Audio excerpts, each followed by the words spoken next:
राधे राधे दोस्तों, फिर से स्वागत है आपका एक नई कहानी में। मिट्टी का तिलक।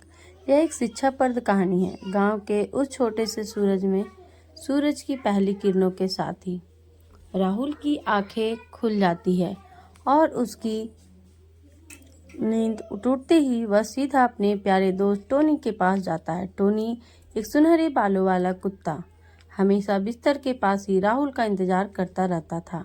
राहुल टोनी को गले लगाता और उसके मुलायम फर को सहलाता। वे दोनों मिलकर दिन की शुरुआत करते। राहुल टोनी को साथ लेकर खेतों में जाता, नदी के किनारे दौड़ता और पेड़ों की छाया में बैठकर कहानियां सुनता। टोनी हमेशा राहुल का साथ निभाता। जब राहुल रोता तो टोनी उसके आंसू चाटकर उसे सांत्वना देता। जब राहुल हंसता तो टोनी अपनी पूंछ हिला हिलाकर उसकी खुशी में शामिल होता। राहुल को जाना पड़ा। अब समय आ चुका था जब राहुल को पढ़ने के लिए गांव से बाहर जाना था। एक दिन राहुल की दादी ने उसे मंदिर ले जाने का फैसला किया। मंदिर जाने से पहले राहुल ने टोनी को गले लगाकर कहा, टोनी, मैं तुझे बहुत याद करूंगा। टोनी की आंखें राहुल के चेहरे पर टिकी रही। वह समझ गया था राहुल उससे दूर जाने वाला है। मंदिर में पुजारी ने राहुल के माथे पर गंगा जल से तिलक लगाया। फिर उसने एक कटोरी में रखी मिट्टी से राहुल के माथे पर एक और तिलक लगाया। यह मिट्टी का तिलक गांव के लोगों के लिए बहुत खास था। माना जाता था कि इस मिट्टी में देवी देवताओं का आशीर्वाद होता है।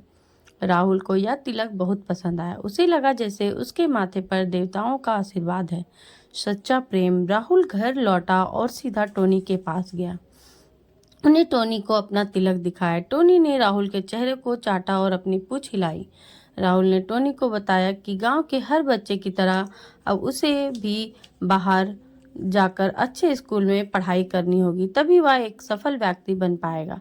फिर बहुत सारे पैसे कमाएगा और उस पैसे से राहुल और टोनी सुखमय जीवन जिएंगे। परंतु राहुल एक बच्चा था। उसे यह नहीं पता था कि टोनी की उम्र राहुल की इतनी नहीं है। राहुल को खुश होता देख टोनी भी खूब खुश हुआ। वह अपनी पूंछ हिला हिलाकर राहुल की खुशियों में खुशी हो रहा था।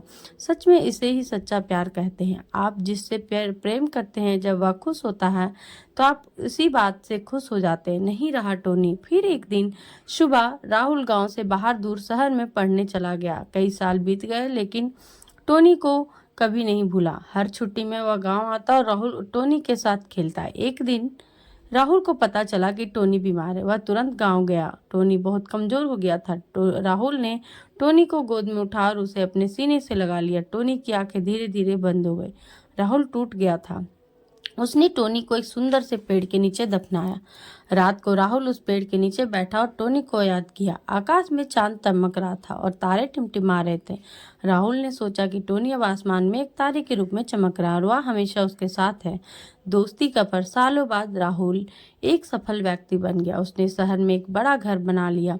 उसे कभी भी गांव और टोनी की याद नहीं आती थी।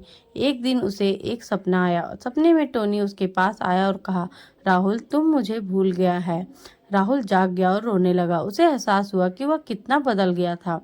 राहुल ने फैसला किया वह गांव वापस जाएगा और टोनी के नाम पर जानवरों का एक अस्पताल बनवाएगा ताकि सभी जानवरों को अच्छी देखभाल मिले।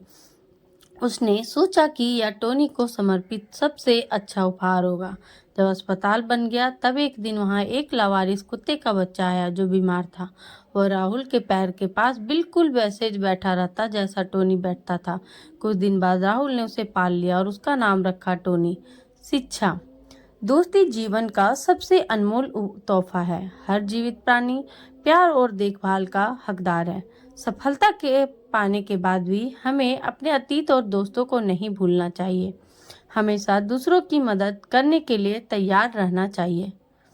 यह आलेख आपको अच्छा लगा हो तो अपनों के साथ अवश्य शेयर करें। धन्यवाद। शुभ वंदन। हर दिन कुछ नया, हर दिन कुछ सच्चा। बस जुड़े रहिए।